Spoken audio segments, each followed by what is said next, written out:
आज राजधानी लखनऊ में मुख्यमंत्री योगी आदित्यनाथ ने अपने दूसरे दौर के कार्यकाल के 100 दिन के कामकाज का लेखा जोखा पेश किया। क्या कुछ कहा मुख्यमंत्री योगी आदित्यनाथ ने, सुनाते हैं आपको। उत्तर प्रदेश की जनता जनार्दन ने आदरणीय प्रधानमंत्री श्री नरेंद्र मोदी जी के नेतृत्व में, उनके मार्गदर्शन में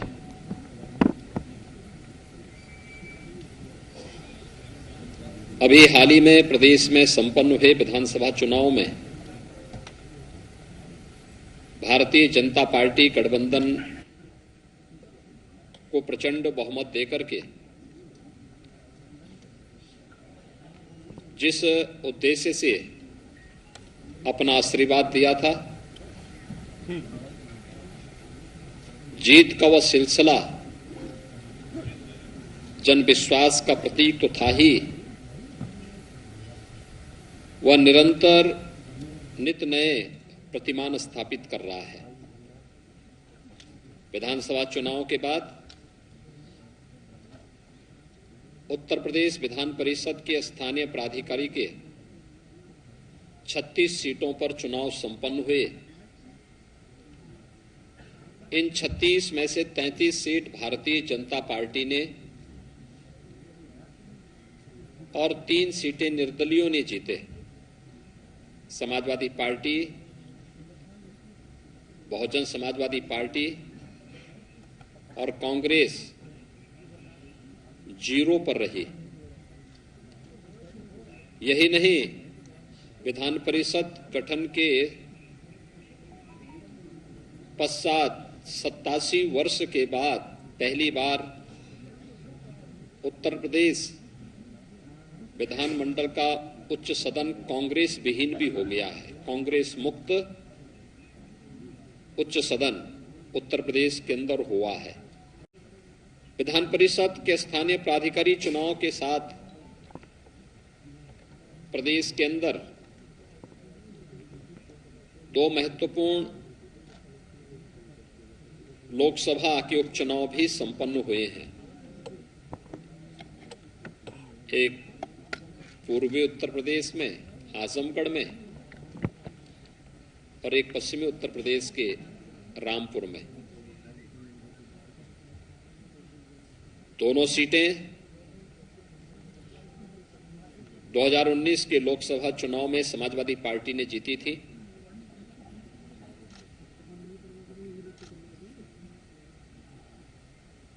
इस उपचुनाव में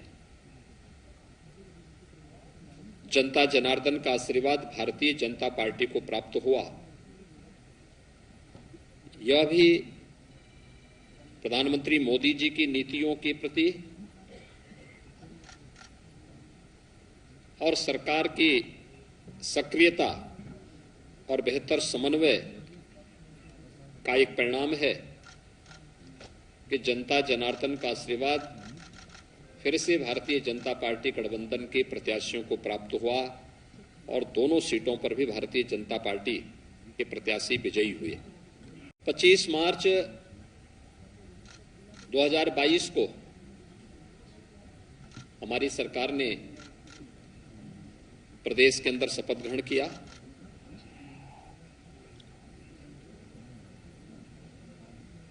उत्तर प्रदेश के इतिहास में 37 वर्षों के बाद यह अवसर आया था जब कोई सरकार अपना 5 वर्ष का कार्यकाल पूरा करे और 5 वर्ष के अपने कार्यकाल के उपरांत फिर से प्रचंड बहुमत के साथ सरकार बनाए। पहली बार उत्तर प्रदेश के इतिहास में किसी मुख्यमंत्री ने अपना कार्यकाल पूरा किया और प्रचंड बहुमत के साथ फिर से सरकार बनाने के साथ ही सरकार को सफलतापूर्वक संचालन करने के अपने 100 दिन के अपने इस कार्यकाल की उपलब्धियों के साथ जो कहा सो किया कि इस अपने परंपरागत अभियान को लेकर के फिर से मैं आपके बीच में यहां पर उपस्थित हुआ हूं। योगी सरकार के दूसरे कार्यकाल के 100 दिन पूरे होने पर यूपी के डिप्टी सीएम केशव प्रसाद मौर्य ने सरकार की तारीफ की और कहा कि सरकार ने उम्मीद से ज्यादा 100 दिन में काम किया है। डिप्टी सीएम से बात की हमारे संवाददाता अभिषेक मिश्रा ने। योगी सरकार ने 100 दिन का कार्यकाल पूरा किया है। हमारे साथ बात करने के लिए डिप्टी सीएम केशव प्रसाद मौर्य। केशव जी, सबसे बड़ी उपलब्धि 100 दिन में क्या है? देखिए, सभी उपलब्धियां जो भी हैं सब बड़ी ही बड़ी हैं और उन बड़ी उपलब्धियों में विशेष जो हमारा लक्ष्य रहता है गरीब कल्याण, गरीबों के प्रति समर्पण भाव से जो काम करने का, उस दिशा में आगे बढ़े। रोजगार अधिक सृजित हो इस दृष्टि से, इंफ्रा यहाँ का मजबूत हो इस दृष्टि से, महिला सशक्तिकरण हो इस दृष्टि से, तो हम लोगों ने जो भी काम तय किया था 100 दिन में उससे ज्यादा किया। 100 दिन में कुछ और लक्ष्य भी तय किए गए थे। अन्ना जानवरों की समस्या थी, इसके अलावा स्कूटी देने की लड़कियों को वादा थी, कुछ अभी पूरे नहीं हुए। लग रहा है कि उस पर काम नहीं, हर काम जो मैंने कहा है, जो वादा किया गया है, उसकी कुछ तकनीकी कारण से 2-4 दिन 10 दिन आगे पीछे हो सकता है, लेकिन हर काम पूरा होगा। संतुष्ट हैं या उससे भी ज्यादा खुश हैं 100 दिन के परफॉर्मेंस? निश्चित तौर से सरकार ने अच्छे काम किए तो खुश होने का विषय भी है। मतलब कहीं पर भी कोई वादा हम लोग किए हों और उस वादे से पीछे हटे हों, ऐसा नहीं। महाराष्ट्र में सरकार बन गई है, क्या महाराष्ट्र सरकार बहुमत प्राप्त की है और मैं मुख्यमंत्री जी महाराष्ट्र के जो हैं और उप मुख्यमंत्री जी आदरणीय एकनाथ शिंदे जी को और आदरणीय देवेंद्र फडणवीस जी को और महाराष्ट्र भारतीय जनता पार्टी को बहुत बहुत बधाई देता हूँ।